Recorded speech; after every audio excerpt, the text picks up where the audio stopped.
Hey guys, welcome to part 2 of the How to Launch Your Product Online mini-series that I'm doing over the course of the next 3 weeks.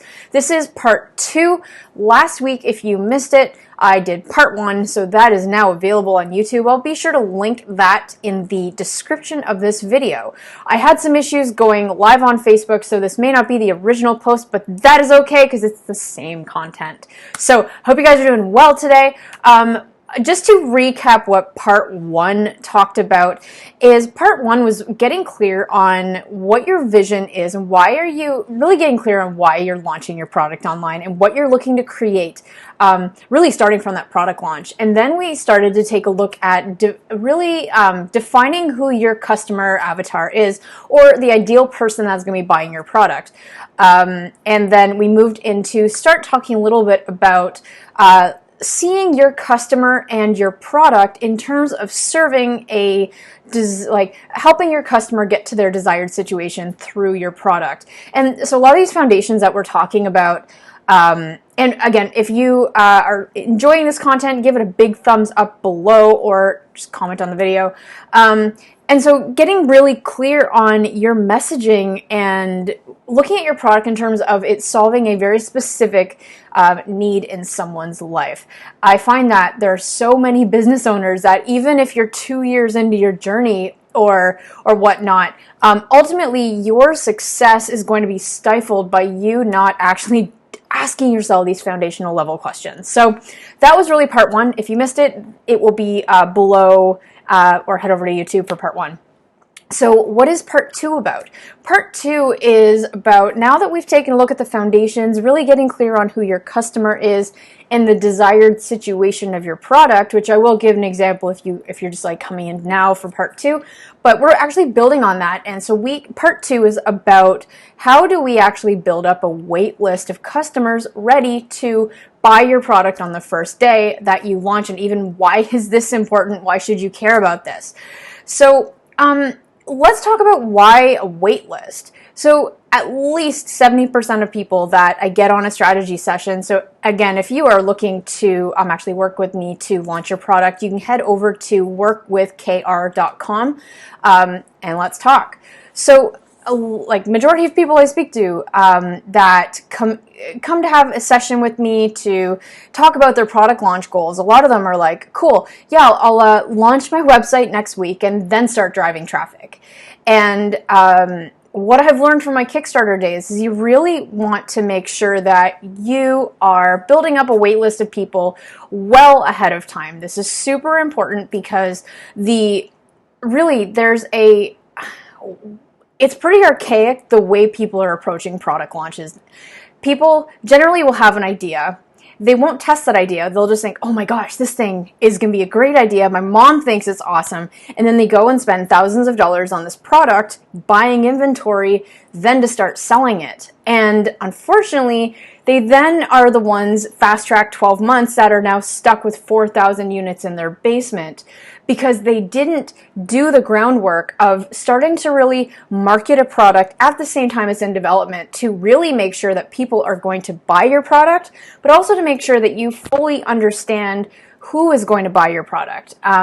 This is really the basis of marketing. Not only, you don't absolutely want to have a product and assume it's going to sell. You really have to understand what problem is it solving in someone else's life and why are they going to buy your product. So by you building up a wait list of people is not only going to ensure that you actually have sales on the very first day that you launch your storefront or your Kickstarter campaign and then building on that momentum, but it's going to make sure that you are asking really key fundamental questions on, is my product actually going to sell? Why is my product going to sell? Why are people going to buy my product? So building a wait list before you launch helps you mitigate risk and make sure that your launch is going to be successful.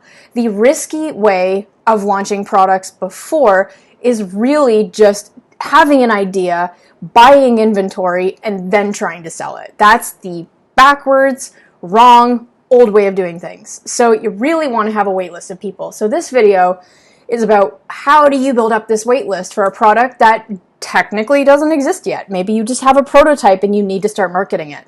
So when I look at fundamentals of building awareness for something, how it works is you want to, weeks or months before you launch, you want to start telling people about your product and starting to build up excitement for the product that is coming. I like to look at this a lot like a new blockbuster film that's about to hit theaters. Like, these people that have spent millions of dollars creating the next Avatar movie don't just drop Avatar in theaters. No, like, they have a teaser video, they have commercials, they're doing a press run, like, they're doing all these things months in advance to make sure that the box office that first weekend is going to be sold out for that film. And that's how they really, like, the film industry has it on lockdown for how to release a blockbuster hit and having crazy sales from that first day. So if you treat your product launch and building a wait list kind of like a blockbuster film that's coming out,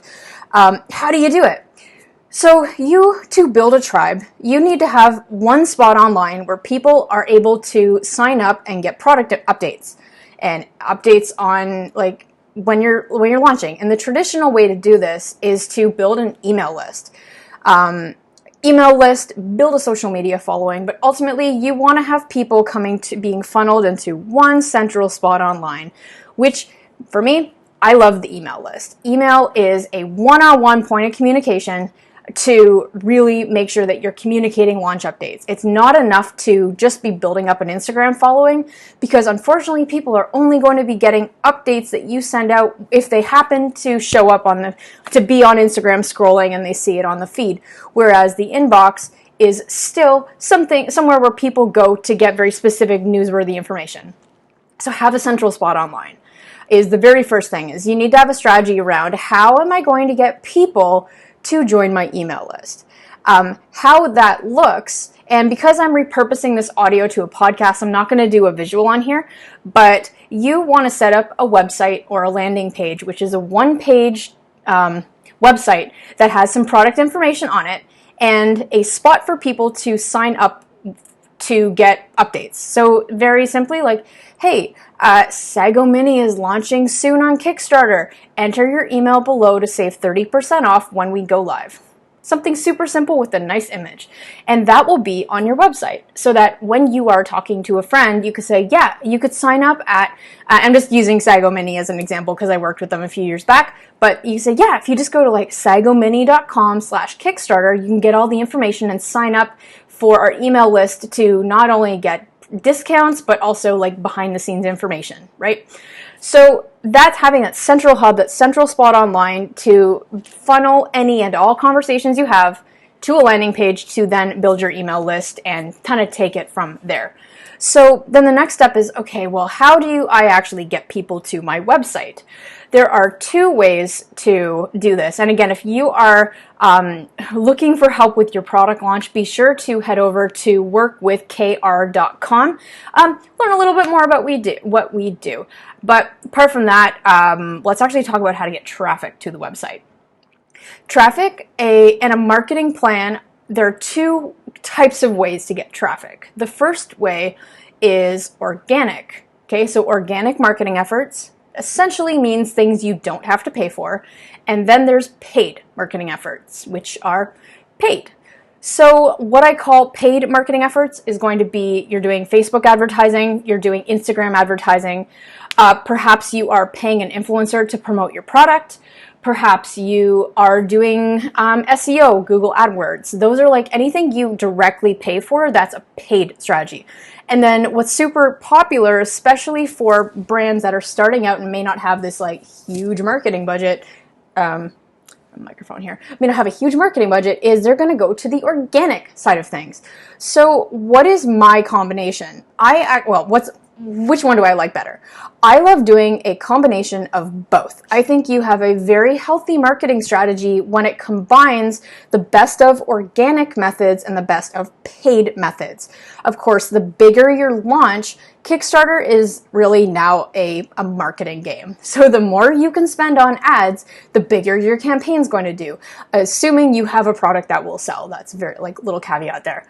But I love a combination of both. How much you spend on ads completely depends on how much you want to raise. Of course, the more you want to raise, the more you want to sell, it's a numbers game. So for my average client that may not have like $50,000 or more to spend on ads, like what do you do? What does this organic paid hybrid look like? So I like to talk about organic first because that's just my jam. That's what I love to do. I've personally built up my audience for 2 years with nothing but organic traffic. And I find that this is just my favorite. So how do we do organic and what are the pros and cons? The immediate con, like the bad side to organic, is that it will, if you only exclusively build up your audience using organic methods, it will take a lot longer, okay? Because you are limited to your network and the people you can directly contact. As opposed to paid, the pros of paid is that it gets you in front of more people. It's an expedited timeline. You're able to reach more people in a short period. So organic, while it's free, does have a trade-off of your audience not being that big.